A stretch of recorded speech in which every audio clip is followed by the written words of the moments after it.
I am the white-tailed eagle, the old sea king of cold shores and wide estuaries. I wear the colors of winter coastlines, salt brown body, pale head and neck that lighten with age, and a tail that turns clean white as the years sand down my edges. My wings are broad, plank straight when I ride the air, the tips splayed like dark fingers feeling for every slip of wind over water. The world knows me first by that shape. From the deck of a trawler or the lip of a fjord, I pass like a door moving across the sky, and the water underneath briefly changes its mind about what ripples are. I was not born with that white tail. My first seasons were the color of peat and driftwood, mottled and mud brown, a camouflage for clumsy days. In the tall tree where I opened my eyes, pine, spruce, sometimes a beech on a cliff edge, the nest groaned under the slow burden of years. We build the way the sea builds a shore, layer on layer, stick on stick, until the platform becomes a structure with memory. Each spring we carry new timber and our feet fit a rib here, wedge a limb there, line the center with grass, seaweed, and wool tugged from brambles. A reused nest collects weather. It takes on the damp smell of rain-sleeked bark and fish scales, the sweet rot of old sedges, the dust of feathers. It holds the sound of a mate's throat, the thin pleating of chicks, the wings of the world passing by. Some of our houses grow so large they rival the trees that carry them. They are the measure of commitment more than of pride. I learned early that all real maps are written by hunger. The first map I knew traced water, brackish mouths of rivers, long inlets that braid the land, cold lakes that hold the sky, and coasts that keep their secrets until the tide recedes and tells on them. Where there is water, there are fish. Where there are fish, there are eagles like me. I am a sea eagle by design, a cousin to the bald eagle across the ocean and to the stellar sea eagle north and east, and I keep my territories close to open water or wide lakes, from the fjords and islands of Norway to the Baltic coasts, from Scotland's sea lochs to the marshes of Central Europe, out along the White Sea and down the great rivers of Russia and China, in Greenland's south, on Iceland's edges, in the broad northlands and cold coasts of two continents, my kind knots the shore to the sky. We are an old presence returned to many places that forgot us for a time, expanding again where the water and patience allow. You may think of me as heavy, and you would be right. My weight belongs to the sea as much as my wings do. A good fish lifted straight from the sheen puts a question in my shoulders, and the answer is always in the tendons of my feet. The toes are thick, the talons sharp and hooked, the scales like armor. When the claws close, they do not negotiate, they hold. My flight is not about speed, but authority. I can sprint when I must, drive low and hard across a chop, or rise and stoop. But my strength is staying aloft with minimal fuss, reading invisible slopes of warm air, gliding for long minutes with the wings level and my head pushed forward like a prow. When people see me coming, they know. Vultures hold their arms in a shallow V. My wings keep flat like a horizon line. The sea air recognizes me, and I recognize it back. I hunt, yes, but the sea offers more than a single method. Some days I wait on a high snag until the surface below unrolls a silver sentence and the last word is my talons. Some days I cruise on a steady line just above the water and take what shows. Pollock, pike, cod, sea trout, salmon when the runs are thick and the river's pulse is loud. I am not precious about opportunity. A stranded fish is still a fish. A dead gull is still meat. Even a net's bycatch, dropped and forgotten, is calories saved for flight and for young.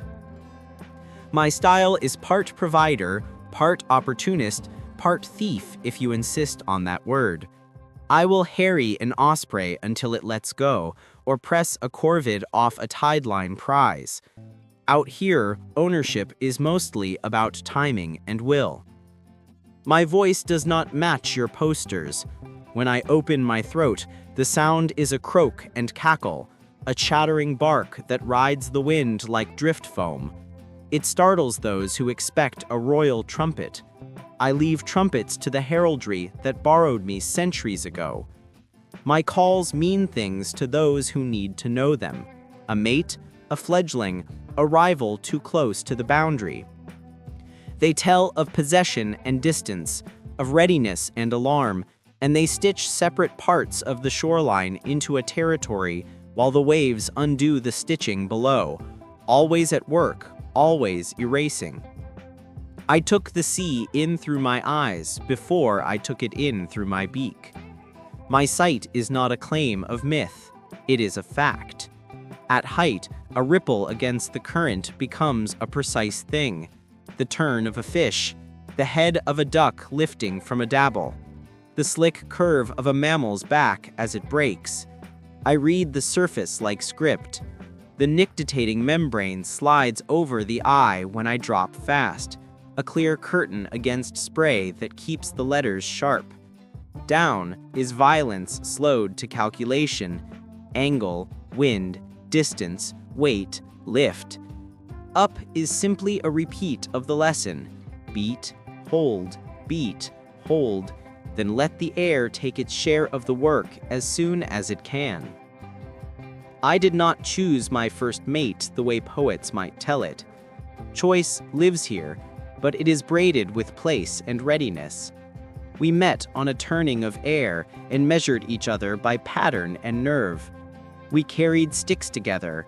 We locked talons and fell, an old sea eagle dance that makes a pageant of trust, releasing just before the ground insists on a different outcome.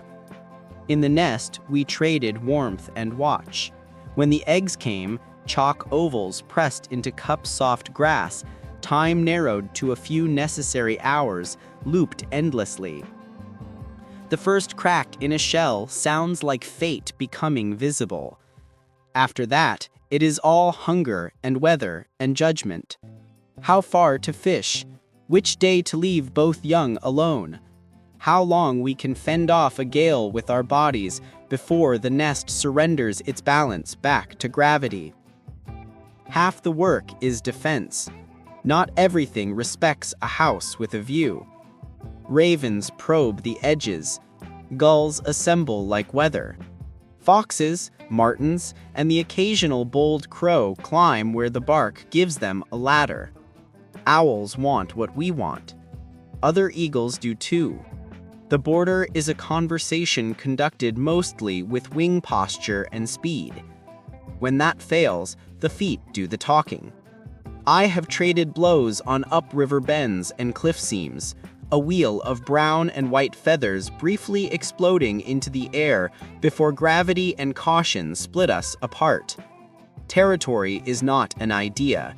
It is a reliable meal for a mate and two chicks, a place where the young can step out of the nest and find a branch, and from that branch, find the first confidence of air. Your histories pass through me even when I do not ask for them. This is especially true on the islands and sea locks of a western country of rain and stone. There was a time, not so long ago, when the cliffs and knuckles of that coast were missing our shadows. You drove us out of the British Isles by 1918, one egging, one bullet, one broken nest at a time. Old stories called us sheep killers and lamb thieves. New chemicals made our shells thin enough to crack beneath our own weight. Then your laws and your patience reversed the math. You brought young birds from Norway to Scottish islands in the 1970s and let the place relearn our shape. You watched us pair and ringed our legs and followed our flights on slow green screens. Decades later, you ferried our young from Scotland to the Isle of Wight and opened a southern door that had been shut for more than 2 centuries. We nested, we failed, we tried again.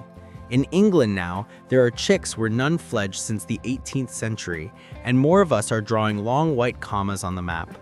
Dorset, Sussex, the wide Solent, proof that a lost presence can return if the ground and the people choose to let it. This return is not always quiet. Farmers read in our wings a threat to lambing fields. Conservationists read in our passage a small repair to a frayed tapestry. The truth holds pieces of both arguments and still belongs to the sea. Satellite tags tell a calm story. Fish, carrion, wildfowl, hares, meals from water and shore far more often than livestock, and yet any single death on a hard farm day becomes a bright, angry bead on a string of memory. My life intersects yours where the shore meets pasture. The work is to make room there for both kinds of hunger. Beyond those islands, our numbers are writing better lines again. On the coasts of Norway, we are many. Along the Baltic Rim, we have filled back into wetlands and lakes, gathered in winter where rivers refuse to freeze, nested where pines still lift their flags. In Denmark, we were gone, and then in years you can count on 2 hands, we were breeding again, then dozens, then more. Across Central and Eastern Europe, the trend bends upward. The red list calls us of least concern now, a dull phrase that hides a hard-won rise, and still it reminds you, concern is a human word. The sea only knows abundance and lack. What does a day feel like inside my bones? Dawn is a wet thread along the horizon, the smell of salt and mudflats and eelgrass. I lift off heavy, legs dangling the way your hands hang when you have just waded out of a winter river. The first few wing beats are work. Thump, thump, thump. And then the air catches, and I lean into it, the wings flattening, the body trimming itself until effort becomes glide. I quarter over shallows, remembering where flounder bury themselves and where the river sends its seam of warmer water out like a path. I pass the sandbar where seals lie like smooth stones that breathe, and the air smells of their fat and their patience. Gulls fuss. A crow scolds my shadow. A pair of oyster catchers stitch orange notes along the edge of a tide pool. The map under me is a library of yesterday's meals. A dark line moves differently against the current, and every feather on my back changes its mind about resting. I turn a fraction. The wings do not flap. The head cocks. The world sharpens. Another 10 heartbeats, and the fish makes a mistake, too near the surface, and the decision has been made for both of us. Down. The body becomes a wheat built for this instant. The feet open at the last possible moment, spread wide, and the claws slip into silver as into soft bark. Spray lifts, cold needles on my face. The fish becomes air, the air becomes mine again. Climb, beat, hold, beat. Settle into a slow, stern carriage as the extra weight drags at the keel of my chest. Find a drift of rising air and trade muscle for physics. By noon, I am resting on a limb that knows the curve of my toes. The tongue of the estuary is glossy with light. Far off, a cormorant throws a prehistoric gesture to dry its wings. A gray heron folds itself into patience, nearer than I like. The day lengthens, and I preen. Over primary and secondary, the covert's small slopes, the pale head feathers that show my years, and the beak scrapes clean against bark until the yellow sheen reappears. Another patrol, another take, maybe 2. Sometimes I do not fish at all. Sometimes a dead goose makes me a believer in luck for the 3rd day running, and I eat methodically, knowing the meat built from reed beds and winter fields will soon be the flight of my next search. Not everything in me is gentle. I can be harsh with rivals, harsh with ospreys who make the mistake of announcing their catch in open sky. I can lift a duck off water like an afterthought. I can break a shallow nesting bird's faith in the security of distance. I am a master of carrion and a patron of tidal accidents, but I am not built for persecution. I am built for persistence. Strength here is not the most dramatic strike, but the reliable one. The power to carry weight equal to your own when the wind turns on you. The patience to sit hour after hour with your chest into a gale and your eyelids half closed, reading every small change in the gray. The will to return to the same old nest and make it new again, rather than spend yourself chasing perfect places that never survived their first winter.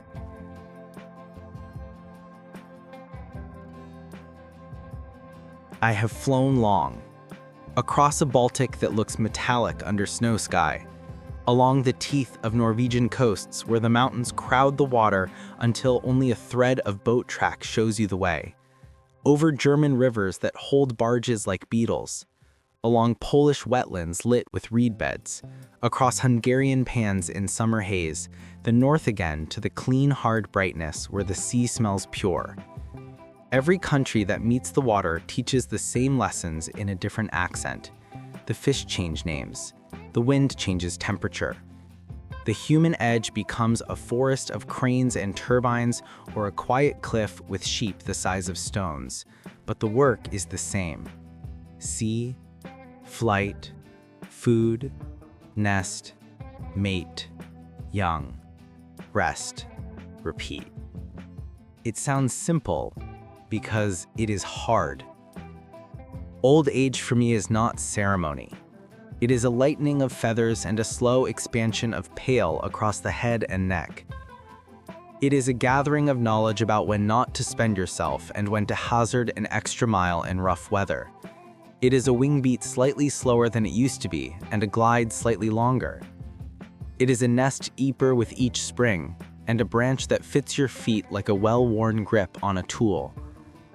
You count years. I count winters survived and fledglings pushed into good air.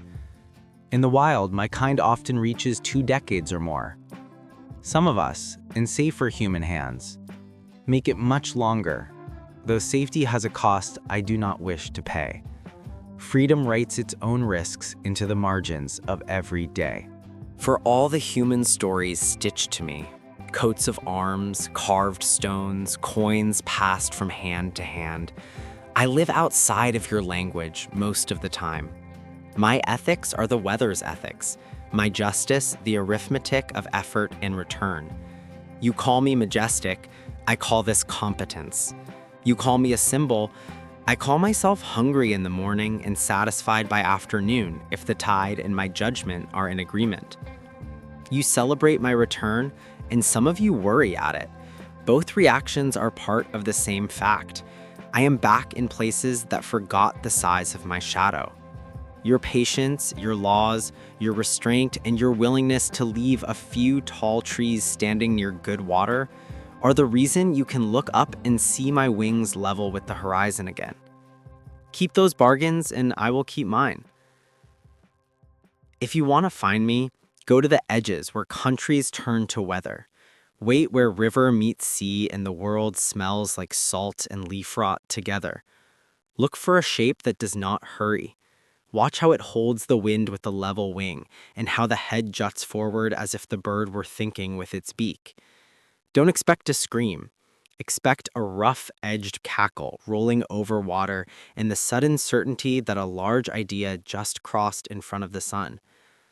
I will be there often, doubling back along my shores, measuring what the tide has delivered, keeping a ledger that contains only the entries that matter. And when I pass close enough for you to see the pale head and the broad white wedge of tail, know that you are looking at an old story recited in the present tense.